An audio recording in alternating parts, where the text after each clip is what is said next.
সদ্য বিদায়ী রাষ্ট্রপতি মোহাম্মদ শাহাবুদ্দিনের বিরুদ্ধে অভিযোগ দেওয়া হয়েছে আন্তর্জাতিক অপরাধ ট্রাইব্যুনালের চিফ প্রসিকিউটর কার্যালয়ে। একই সঙ্গে অভিযোগ দেওয়া হয়েছে সাবেক রাষ্ট্রপতি আব্দুল হামিদের বিরুদ্ধেও। আইনমন্ত্রী মোহাম্মদ আসাদুজ্জামান জানিয়েছেন, সাবেক রাষ্ট্রপতির বিরুদ্ধে ওঠা দুর্নীতির অভিযোগ সরকার গুরুত্বের সঙ্গে পর্যালোচনা করছে। সাবেক দুই রাষ্ট্রপতিকে ঘিরে আইনি রাজনৈতিক আলোচনা নতুন মাত্রা পেয়েছে। তাতে জনমনে প্রশ্ন, তবে কি চুপুর সঙ্গে ফেঁসে যাচ্ছেন হামিদও? রোববার বাংলাদেশ আজাদী পার্টি ও রাষ্ট্র সংগ্রাম ফোরাম নামে দুটি সংগঠন পৃথকভাবে সাবেক রাষ্ট্রপতির বিরুদ্ধে অভিযোগ দিয়েছে।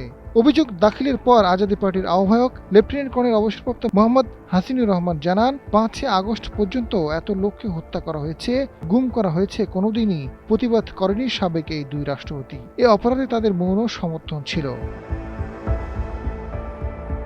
রাষ্ট্র সংগ্রাম ফোরাম নামের সংগঠনের কেন্দ্রীয় সদস্য সচিব আল নূর মোহাম্মদ আয়াস জানান, শাহাবুদ্দিনের পদত্যাগের দাবিতে শাহবাগে আন্দোলনের নেতৃত্ব দেওয়ার কারণে গত বছরের 18 জানুয়ারি তাকে ময়মনসিংহ যাওয়ার পথে মহাখালী বাস স্ট্যান্ড থেকে গুম করা হয়েছিল। পরদিন 19 জানুয়ারি বাংলামোটর এলাকায় তাকে ফেলে রেখে যায়।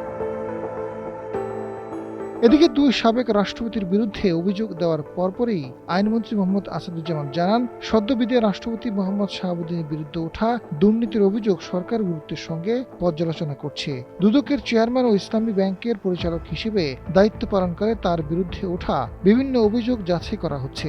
তথ্য উপাত্ত পর্যালোচনা ও প্রয়োজনীয় তদন্ত শেষে আইন অনুযায়ী পরবর্তী ব্যবস্থা নেওয়া হবে। অভিযোগের সত্যতা পাওয়া গেলে আইনগত ব্যবস্থা নিতে দ্বিধা করবে না।